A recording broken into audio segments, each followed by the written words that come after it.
Hello students, उम्मीद है कि आप सब लोग बहुत अच्छे होंगे और आप सब लोगों को खुशामदीद मेरे इस नए लेक्चर के अंदर। जैसा कि आप सबको पता है कि हम हमारा जो चैप्टर था हमारा डाइजेस्टिव सिस्टम का, उसको शुरू कर चुके थे। तो इसी तरीके से हमने इससे पहले जो एक लेक्चर आ चुका था जो कि हमारा डाइजेस्टिव सिस्टम से जिसको हमने शुरू किया था, उसके अंदर हमने इसका डाइजेस्टिव सिस्टम का पहला पार्ट कंप्लीट किया था, जिसमें हमने एलिमेंट्री कनाल को थ्रोली पढ़ा था और एलिमेंट्री कनाल के जितने भी पार्ट्स हैं उसको पढ़ा था। अगर आपने वो मेरा लेक्चर अटेंड नहीं किया है तो काइंडली आप जाएँ और उसको जाके बिल्कुल अटेंड करें और फिर आप उसके बाद आएँ। और आज हम शुरू करेंगे इस लेक्चर के अंदर basically part 2 of the digestive system. Part 2 के लिहाज से ये दूसरा लेक्चर नंबर 2 भी है डाइजेस्टिव सिस्टम का। तो इसके अंदर आज हम पढ़ने वाले हैं basically accessory organs. Accessory organ जब हम पढ़ेंगे तो इसमें हम समझेंगे किस टाइप के ऑर्गन्स, ग्लैंड्स और रोल ऑफ डाइजेशन क्या होता है ऑर्गन्स का। तो अगर आप यहाँ तक भी बने हुए तो काइंडली यार मेरे इस चैनल को लाइक भी कीजिए और शेयर भी कीजिए, और यार सब्सक्राइब तो बनता है ना। तो चले हैं, शुरू करते हैं बिना कोई टाइम को ज़ाया करे। तो जैसा कि आपको पता है, जब हम एक्सेसरी ऑर्गन्स की बात करते हैं तो एक्सेसरी ऑर्गन्स के अंदर हमारे पास लीवर आ जाता है, गॉल ब्लैडर आ जाता है और पेनक्रियास आ जाता है। तो इन तीन ऑर्गन को हमें थोड़ी स्टडी करना है और इनके फंक्शंस को, इनकी प्रोडक्शंस को और इनका रोल इन डाइजेशन क्या होता है, इसको भी हम इसी लेक्चर में कंप्लीट करेंगे। जो कि ये पार्ट है डाइजेस्टिव सिस्टम का, हम इसके अंदर सिर्फ वही बात पढ़ेंगे इन ऑर्गन से जो डाइजेस्टिव सिस्टम में पढ़ने के लिए इम्पोर्टेंट है। तो शुरू करते हैं हम। पहले हमारा एक फेवरेट ऑर्गन है जो कि बेसिकली है लीवर। जब हम लीवर से शुरू करते हैं तो basically liver is the largest internal organ. ठीक है, liver is the largest internal organ. इसी तरीके से liver consist two major lobes, right and left lobes. इसी तरीके से मेरी इधर आपको एक ब्यूटीफुल डायग्राम दी हुई है। अगर आप डायग्राम को देखते हैं, जो लेफ्ट लोब होता है वो एक छोटा दिखता है आपको, जो राइट लोब होता है वो आपको बड़ा दिखता है। ठीक है, इसी तरीके से आप जब डाइजेस्टिव सिस्टम को देख ही रहे हैं तो डाइजेस्टिव सिस्टम के इन्फीरियरली यानी कि जो इन्फीरियर होता है क्या होता है, गॉल ब्लैडर होता है। ये आपको ग्रीन से एक ऑर्गन दिख रहा है, इसको गॉल ब्लैडर कहते हैं बेसिकली। और ये जो गॉल ब्लैडर होता है ये बेसिकली अटैच होता है हेपेटिक डक्ट के साथ। किसके साथ अटैच होता है? हेपेटिक डक्ट के साथ। ठीक है, और जिससे क्या करता है, लीवर जो बाइल बनाता है। अब हम आप पूछेंगे बाइल क्या, तो यार बेफिक्र रहे, हम आगे बाइल को भी समझेंगे। तो पहले इधर जो एक फंडामेंटल कॉन्सेप्ट है, connection between gall bladder and liver, वो कैसे होता है। तो आप इधर देख सकते हैं कि इधर दो कॉमन आपको डक्ट्स दिख रही हैं। एक होती है लेफ़्ट डक्ट जो कि लेफ़्ट लोब से निकल के आती है, और एक होती है राइट हिपेटिक डक्ट जिसको हम बोलते हैं। ये दोनों एक साथ ज्वाइन करती हैं और ज्वाइन करने के बाद एक कॉमन हिपेटिक डक्ट को फॉर्म कर लेती हैं। क्या कर लेती हैं? कॉमन हिपेटिक डक्ट फॉर्म करती हैं। जब ये कॉमन हिपेटिक डक्ट बन जाती है तो फिर जाके अटैच हो जाती है गॉल ब्लैडर से। तो ये गॉल ब्लैडर की कौन सी डक्ट से अटैच होती है? इसको हम बोलते हैं, क्या बोलते हैं इसको? हम सिस्टिक डक्ट बोलते हैं। और जब ये सिस्टिक डक्ट से अटैच हो जाती है तो फिर हम इसको क्या बोलते हैं? कॉमन बाइल डक्ट बोलते हैं। क्या बोलते हैं? सिर्फ हम कॉमन बाइल डक्ट बोलते हैं। अब इसका फंक्शन क्या होता है? बेसिकली इसका फंक्शन होता है जो बाइल यानी कि ये एक पिगमेंट होता है, लिक्विड होता है, फ्लूइड होता है, जो लीवर क्या करता है? प्रोड्यूस करता है। उसको जिसको किस में डाला जाता है? इस ब्लैडर यानी कि इस थैली में डाला जाता है। देन ये थैली क्या करती है? तो इसको फर्दर एक अलग प्रोसेस के तहत इसके पास, ये आप देख रहे हैं दूसरी भी जो डक्ट कंटिन्यू है वो हम आपको अगली इमेज में दिखाएंगे। ये डक्ट अपने अगले प्रोसेस में जाती है और फिर ये जो सिक्रीशन जो लीवर ने बनाई है वो सिक्रीशन किस में डाल देती है? डिडोनियम में। और आपको पता होगा कि duodenum is the first part of small intestine. तो यार यहाँ तक तो आपको मुझे पता है कि यकीन है कि इधर तक क्लियर हो गया होगा। अब हम चलते हैं हमारे बेसिकली लीवर्स के जो फंक्शंस होते हैं। बेसिकली फंक्शंस ऑफ लीवर क्या होता है? सबसे पहला फंक्शन अदर आता है, वही बात मैंने आपको कहा था कि बाइल प्रोडक्शन। देखिए, बाइल की मैंने आपको बताया बाइल इज़ अ फ्लूइड होता है। अब इधर मैंने कुछ कैरेक्टरिस्टिक्स ऑफ बाइल लिखी हैं और इसका मैंने बताया कि बाइल किस तरीके से प्रोड्यूस होता है लीवर के अंदर बेसिकली। तो इधर मैंने सबसे पहले इधर शो किया है कि येलोइश ग्रीन अल्कालाइन फ्लूइड होता है। ग्रीन अल्कालाइन फ्लूइड का इधर मतलब होता है, इसका कलर तो येलोइश ग्रीन होता है। अल्कालाइन का इधर मतलब होता है कि जब ये भी किसी के साथ कंबाइन करता है तो ये क्या कर देता है? इसकी एसिडिटी को क्या कर देता है? कम कर देता है, और पीएच को क्या कर देता है? बढ़ा देता है। जिसकी वजह से उस फ्लूइड की एसिडिटी कम हो जाएगी। और ये बेसिकली कहाँ पे एक्ट करता है, हमारा जब मैकेनिकल डाइजेशन हो जाती है स्टमक के अंदर, तो हमारे उसके निस्बत में क्या प्रोड्यूस होता है, एक हम उसे कहते हैं काइम कहते हैं, जो कि एक पेस्ट होता है। क्या होता है, एक थिक सा पेस्ट होता है, फिर वो फर्दर इंटेस्टाइन में जाता है, स्टमक में से निकल कर जब वो स्टमक में जाता है तो आपको पता है कि वो काइम एसिडिक होता है। क्यों? क्योंकि स्टमक के अंदर हमारे पास HCl होता है, जो क्या रखता है, उस काइम को एसिडिक रखता है। जब वो स्मॉल इंटेस्टाइन में जाता है तो उसी वक्त ही बाइल कहाँ से रिलीज़ होता है, गालब्लैडर से रिलीज़ होकर डिटोनियम में आ जाता है। जब वो डिटोनियम में आता है तो डिटोनियम उसको डिटोरियम में सीधे किसके पास जाता है, कायम के पास। और कायम की क्या हो जाती है, पीएच कम हो जाती है, जिसकी वजह से इंटेस्टाइन को कोई नुकसान नहीं होता, फिजिकल कोई नुकसान या कोई इंजर्ड नहीं होती। तो ये एक वजह है बाइल को इंटेस्टाइन में डालने के लिए। अगर हम बाइल की कंपोजिशन की बात करते हैं तो बाइल कंटेन करता है bilirubin and biliverdin which produce by liver by breakdown of haemoglobin. ये किसकी ब्रेकडाउन से प्रोड्यूस होता है, हीमोग्लोबिन की ब्रेकडाउन से प्रोड्यूस होता है बेसिकली। इसी तरीके से जब आरबीसी अपनी लाइफ स्पेन पूरी करते हैं 120 डेज़ की, तो वो लीवर में जाते हैं। जब वो लीवर में जाते हैं तो वहाँ पे आपको पता है कि haemoglobin is the fundamental part of RBC. तो उसमें से आरबीसी निकाल लिया जाता है लीवर के अंदर, और फिर उसमें से जो हीमोग्लोबिन होता है, जो आरबीसीज में से लिया जाता है, उस हीमोग्लोबिन्स की भी दो पार्ट होते हैं। एक होता है हीम पार्ट और दूसरा होता है ग्लोबिन पार्ट। जो फर्दर हीम पार्ट होता है उसको कन्वर्ट किया जाता है बाइल पिगमेंट्स में से। और आपको पता है बाइल पिगमेंट्स कौन से होते हैं हमारे पास, बिलिरुबिन होता है और बिलिवर्डिन होता है। तो इसी तरीके से जो बिलिरुबिन और बिलिवर्डिन होता है उसको फिर एक्सक्रिएटेड कर दिया जाता है थ्रू फीसिस, ठीक है। क्योंकि ये एक टॉक्सिक सब्सटेंस है जो कि एक मेटाबॉलिकल रिएक्शन परफॉर्म करने के बाद लीवर के प्रोड्यूस होता है और फिर इसको एक्सक्रिएट कर दिया जाता है बाय फीसिस। इसी तरीके से जो बच जाने वाला पार्ट होता है जिसको हम ग्लोबिन बोलते हैं, वो रिसाइकल हो जाता है for the new protein molecules. उसको रिसाइकल भी कर लिया जाता है basically for the synthesis of new molecule. और एक और बात इधर बहुत इंपॉर्टेंट है और मैं चाहता हूँ आप ज़रूर समझेंगे, बाइल के पास कुछ सॉल्ट्स होते हैं। ये सॉल्ट्स इन्वॉल्व होते हैं बेसिकली लिपिड की मेटाबॉलिज्म के लिए, किसके अंदर, स्मॉल इंटेस्टाइन के अंदर। इस बात को आपने याद रखना है, ये आपके बोर्ड के एग्जाम्स के अंदर MCQs में भी आ सकता है और इनफेक्ट आपके सवाल में भी आ सकता है। तो ये आपके लिए एक बेहतरीन क्वेश्चन हो सकता है कि बाइल कौन से सॉल्ट्स कंटेन करता है, बेसिकली सोडियम ग्लाइचोलेट, और दूसरा जो सॉल्ट होता है वो हमारे पास होता है सोडियम टॉर्चोलेट। ये दो सॉल्ट होते हैं जिसको आपको हमेशा याद रखना है। तो हम चलते हैं हमारी अगली स्लाइड में अगला फंक्शन लीवर का पढ़ने। तो चलें। अब इधर जो रोल बताता है लीवर के फंक्शन का, वो रोल बता रहा है basically storage role of liver का क्या होता है बेसिकली फंक्शंस के अंदर। हिपेटोसाइट्स होते हैं जिनको हम लीवर सेल्स बोलते हैं। ये क्या करते हैं, जो शुगर हमारी ब्लड में होती है उसको ब्लड से रिमूव करते हैं और फिर उसको स्टोर करते हैं in the form of glycogen. मुझे पता ही, आपको पता होगा, जब हमारी बॉडी के अंदर शुगर अपटेक ज़्यादा होता है तो एक खास तरीके का हार्मोन होता है जिसको हम ग्लूकागॉन बोलते हैं, जो कि पेनक्रियाज रिलीज़ करता है। कौन रिलीज़ करता है? पेनक्रियाज रिलीज़ करता है। वो पेनक्रियाज क्या करता है, अपनी प्रेजेंस के अंदर जो एक्स्ट्रा शुगर है उसको कन्वर्ट कर देता है ग्लाइकोजन के अंदर। जब वो निकलता है तो उसको किस में क्या कम करता है, quantity of sugar in blood कम कर देता है। और फिर वो जो बनने वाली जो ग्लाइकोजन है फिर वो कहाँ पे स्टोर होती है, लीवर के अंदर।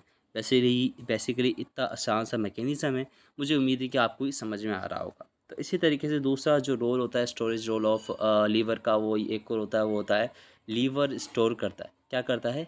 लीवर को स्टोर करता है बेसिकली, और लीवर के और विटामिन्स को भी। और कौन कौन से विटामिन्स, ये भी भाई MCQs आ सकता है आपके पास कि लीवर कौन कौन से विटामिन्स। लोगों को ये तो पता होता है ABCDE करता है, लेकिन बहुत सारे लोग बोलते हैं कि के नहीं करता। लेकिन के भी कौन स्टोर करता है? लीवर ही स्टोर करता है। और दो आयंस होते हैं जो कि मेटेलिक आयंस होते हैं, जिनको हम कॉपर और आयरन बोलते हैं, ये भी किस में स्टोर होते हैं? लीवर में स्टोर होते हैं। तो यार ये बात आपको हमेशा याद रखनी, जब भी आप एज MCQs में बहुत ज़्यादा ऐसे क्वेश्चन पूछे जाते हैं तो, और आपको हमेशा पंक्चुअल लेना है। ऐसे क्वेश्चन आते हैं, आपने उसको फ़ौरन ही करेक्ट करके सॉल्व करना है। तो अब हम चलते हैं आगे वाली स्लाइड में।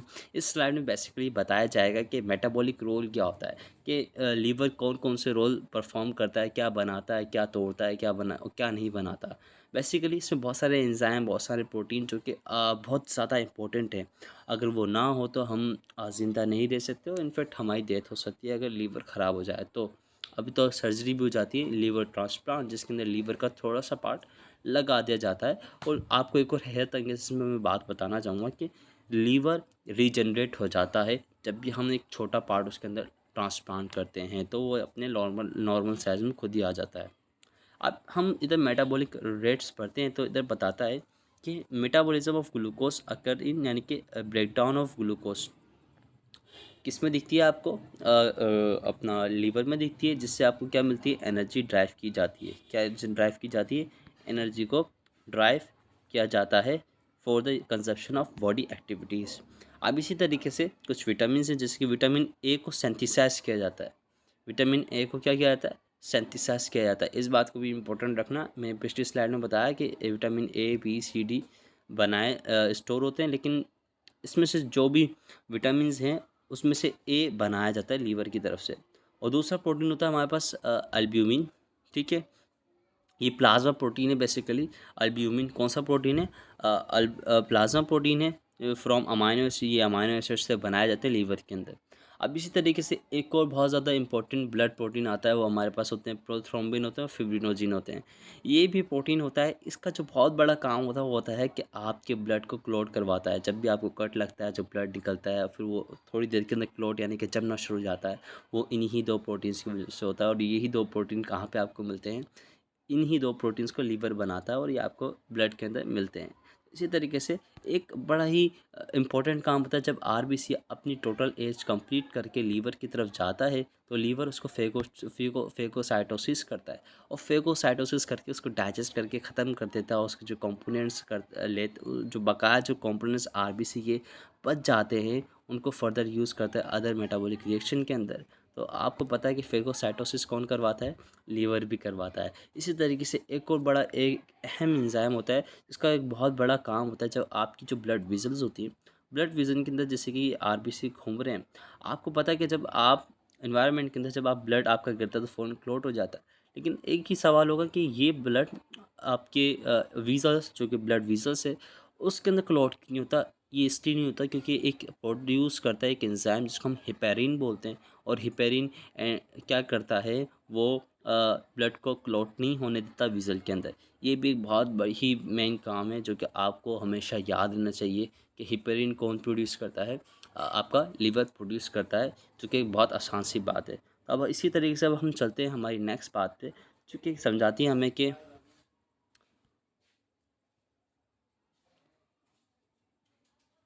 जो अगला फंक्शन हमें पता चलता है लीवर का, वो होता है हमारे पास basically liver is also a centre of heat production.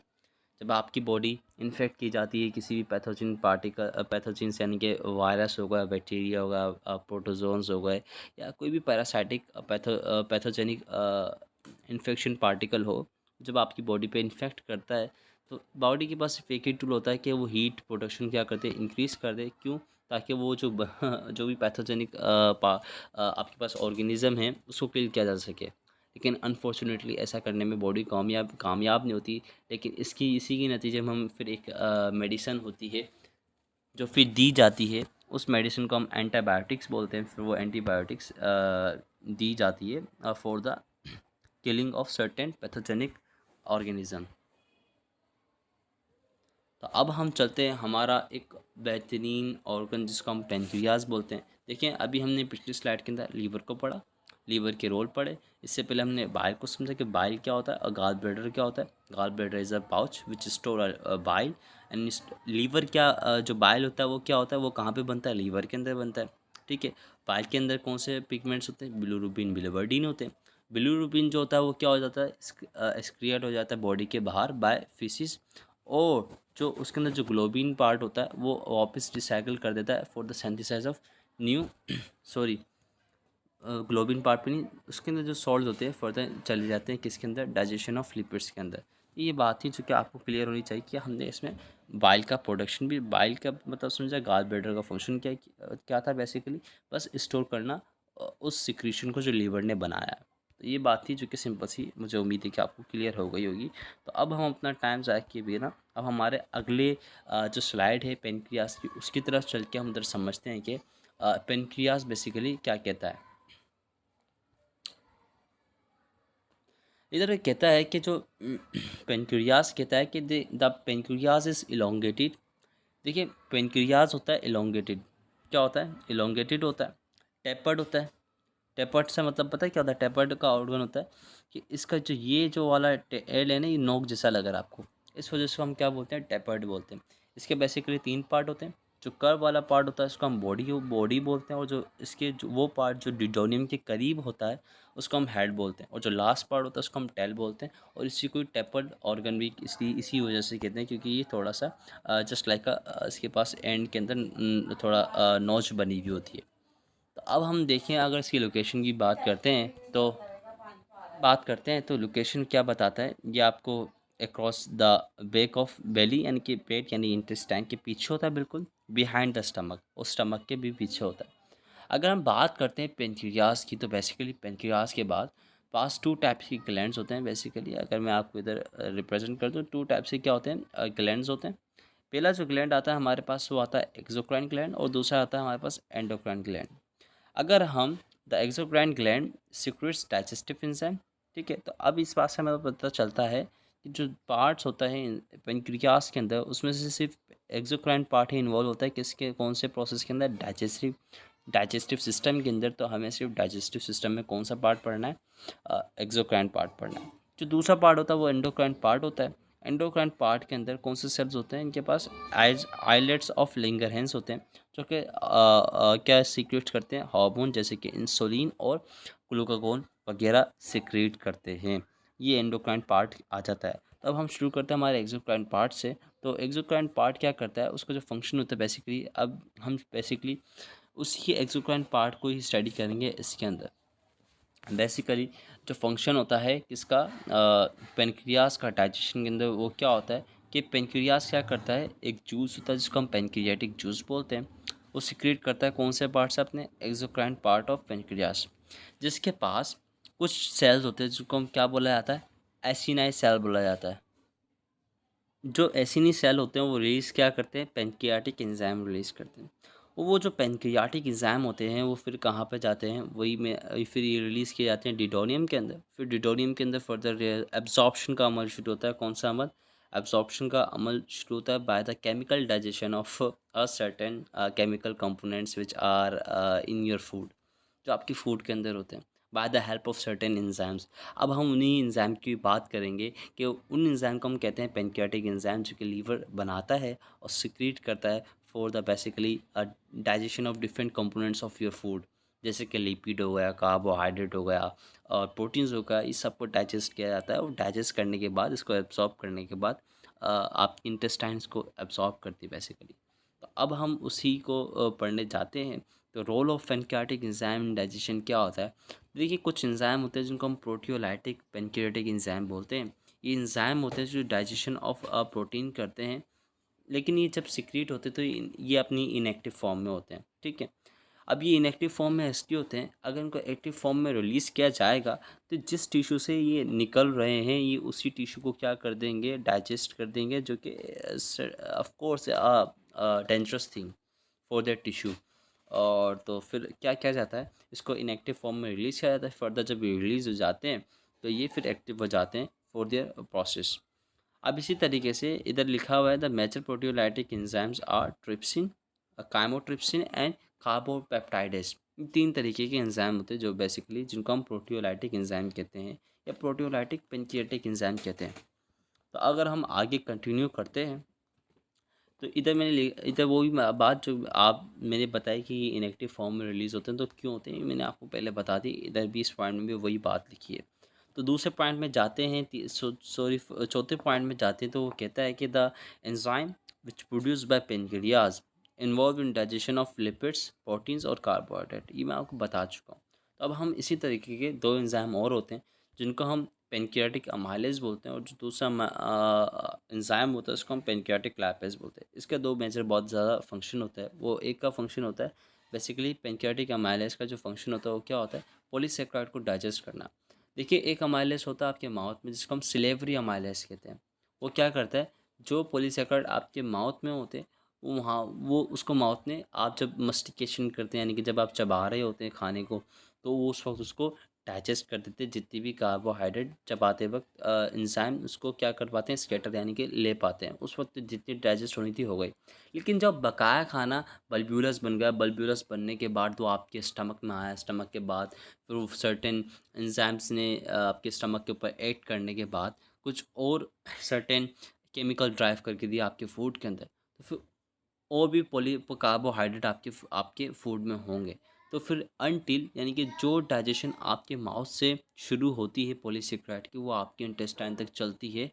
ठीक है, तो वो जो इंटेस्टाइन के अंदर कौन सा एंजाइम होता है जो पॉलीसेकेराइड की डाइजेशन करवाता है, ये एक एमसीक्यूज बन सकता है। और वो कौन सा एंजाइम होता है उसको हम पेनक्रियाटिक एंजाइम कहते हैं। तो ये बात थी जो कि आपको मुझे उम्मीद है कि क्लियर हो गई होगी। तो अब हम इसी तरीके से जो हमारा अगला एंजाइम होता है आता है वो आता है pancreatic lipase. Basically pancreatic lipase क्या करता है, लिपिड को ब्रेक डाउन करता है इनटू फ्री फैटी एसिड्स, ग्लाइसराइड्स और कोलेस्ट्रॉल के अंदर।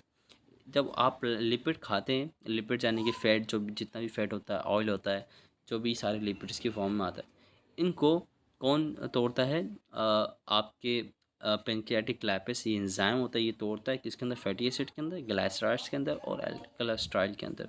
ये तीन पार्टिकल्स में तोड़ता है और फिर ये इन्वॉल्व हो जाते हैं further the category of pancreatic enzyme. तो इस तरीके से पेनक्रियास अपना रोल अदा करता है किसके अंदर, डाइजेशन के अंदर। तो पेनक्रियास ने सर्टेन पेनक्रियाटिक एंजाइम रिलीज़ करता है। लीवर क्या सिक्रीट करता है, जो लीवर भी अपना रोल क्या निभाता है, वो एक बाइल बनाता है। उन बाइल में जो सॉल्ट्स होते हैं वो इन्वॉल्व होते हैं फर्दर किसके डाइजेशन के लिए, आपके जो हम कहते हैं कि लिपिड्स की मेटाबॉलिज्म के लिए वो भी इन्वॉल्व होते हैं। तो इससे पता चलता है कि कितना ब्रॉड सेक्शन हमारी बॉडी कंट्रोल करती है for further to play the very vital role to performing the digestive system. अगर आपको यहाँ तक मज़ा आया मेरा लेक्चर अटेंड करने में, तो यार काइंडली इस चैनल को आपने सब्सक्राइब, शेयर और अपने दोस्तों के साथ ज़रूर शेयर करना है। और तो बने रहे मेरे साथ, बायोलॉजी मेरे साथ में। तो मिलते हैं हमारे नेक्स्ट लेक्चर में। तो जब तक के लिए अपना आप ख्याल रखें।